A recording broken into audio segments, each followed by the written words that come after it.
Hello everyone, welcome back to my channel. And आज हम NCERT explanation में next topic explain करने जा रहे हैं फोटोसिंथेसिस इन हायर प्लांट का, जो कि है where does photosynthesis takes place.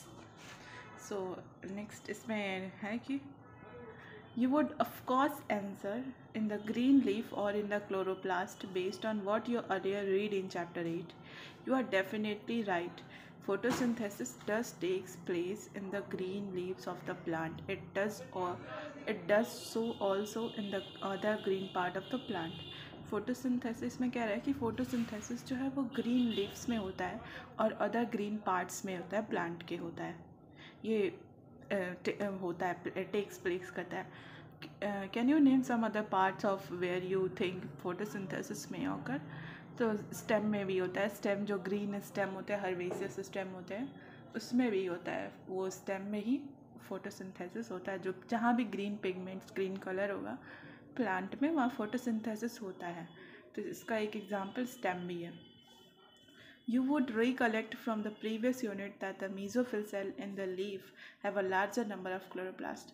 कह रहा है कि पहले आपने पढ़ा है कि मेसोफिल सेल जो है वो लीव्स में होते हैं, जिसमें सबसे ज़्यादा क्लोरोप्लास्ट होता है।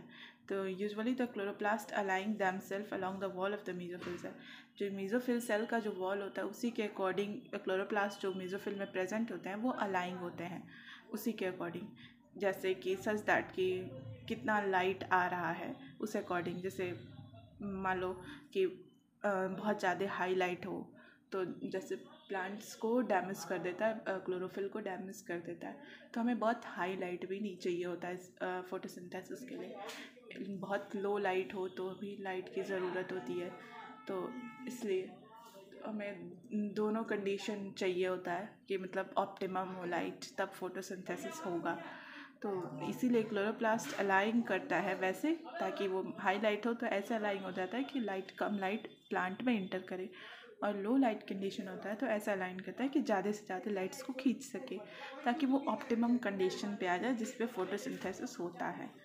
So when do you think the chloroplast will be aligned with their flat surface parallel to the wall, and when would they be perpendicular to the incident light?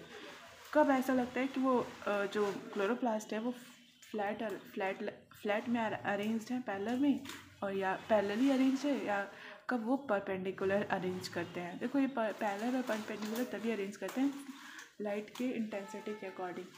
Parallel जो light होता है, so parallel and flat arrange होता है जब लो light condition होता है। जैसे light के कम होता है तो पैरेलली और फ्लैट अरेंज होता है, जिससे वो ज़्यादा लाइट अपनी तरफ खींच सकता है। लेकिन जब हाई लाइट कंडीशन होता है तो परपेंडिकुलर अरेंज होता है हाई लाइट कंडीशन में, ताकि वो जिससे क्लोरोफिल डैमेज ना हो सके, इसीलिए हाई परपेंडिकुलरली अरेंज होता है। सो यहाँ हो गया। You have study the structure of the chloroplast in chapter 8। Structure पढ़े होंगे क्लोरोप्लास्ट का क्या क्या होता है। ग्रेनल होता है, थैलाकोइन मेम्ब्रेन होता है, स्ट्रोमा होता है, स्ट्रोमा लैमेले होता है जो ग्रेनल को कनेक्ट करता है। ये सब चीज़ें जो होता है क्लोरोप्लास्ट का स्ट्रक्चर होता है। Within the chloroplast there is a membranous system consisting of grana, जिसमें एक मेम्ब्रेनस सिस्टम होता है, ग्रेना होता है, और उसके बाद उस ग्रेना से कनेक्टेड होता है ये स्ट्रोमा लैमेला होता है। एंड मैट्रिक्स जो बाकी स्पेस होता है वो मैट्रिक्स होता है, उसको स्ट्रोमा बोलते हैं। क्लोरोप्लास्ट में तीन चीज़ें, ग्रेना जो एरिया ऐसे गोल गोल सैक लाइक स्ट्रक्चर होता है, एंड स्ट्रोमा लैमेली जो ग्रेनल को कनेक्टेड करता है वो स्ट्रोमा लैमेली होता है। एंड फिर वो क्या बोलते हैं, मैट्रिक्स जो होता है वो स्ट्रोमा होता है। There is a clear division of labour within the chloroplast. यहाँ पे अच्छे तरीके से डिवीजन है हर चीज़ों का, कि कहाँ जैसे स्ट्रोमा जो होता है वो वहाँ पे डार्क रिएक्शन होता है जो आगे पढ़ेंगे अभी, और क्लोरोप्लास्ट जो ग्रेनम जो होता है वहाँ पे लाइट रिएक्शन होता है। तो ये मतलब क्लियर का डिवीजन है क्लोरोप्लास्ट के अंदर भी। So the membrane system is responsible for trapping the light energy, जो अभी बोल रही थी। ग्रेना को मेम्ब्रेनल सिस्टम बोल रहा है, उसी मेम्ब्रेन सिस्टम को बोल रहा है कि यही ज़रूरी होता है लाइट एनर्जी को खींचने के लिए, और for the synthesis of ATP बनाता है और NADPH बनाता है, जो लाइट रिएक्शन होता है। इसको आगे लाइट रिएक्शन में बोलते हैं। लाइट एनर्जी को खींचता है, आगे ATP और NADPH बनाता है। अब स्ट्रोमा में क्या होता है, एंजाइमेटिक रिएक्शन होता है। एंजाइम्स के थ्रू जो वो शुगर का फॉर्मेशन होता है एटीपी और NADPH का यूज़ करके बनता है। CO2 और वाटर, जो हम लोग पहले पढ़े थे, CO2 और वाटर से क्या बन रहा था, शुगर, कार्बोहाइड्रेट बन रहा था ना, ग्लूकोज बन रहा था। तो वही शुगर का फॉर्मेशन होता है, स्ट्रोमा में होता है, जो कि एक एंजाइमेटिक रिएक्शन होता है। हम आगे रेस्पिरेशन में पढ़ेंगे, बहुत सारे एंजाइम रिस्पॉन्सिबल होते हैं, जो कि इसलिए इसको एंजाइमेटिक रिएक्शन होता है, विच इन टर्न फॉर्म स्टार्च, और आगे जाके स्टार्च में बन जाता है, जो कि स्टोर होता है स्टार्च के फॉर्म में।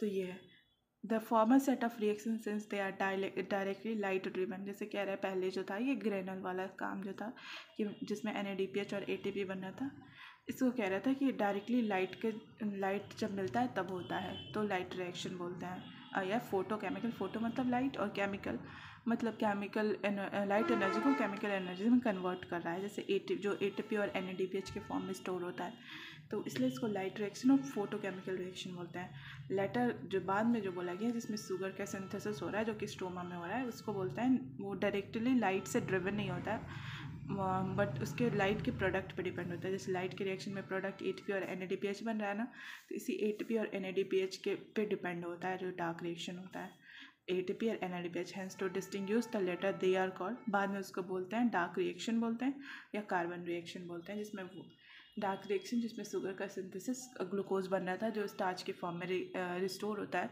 तो उसका सिंथेसिस हो रहा था, तो वो डार्क रिएक्शन होता है, जो कि यूज़ करता है ATP का यूज़ करता है, जो ये लाइट रिएक्शन बनाया हुआ है उसका यूज़ करके इसको कार्बन रिएक्शन भी बोलते हैं, बनता है।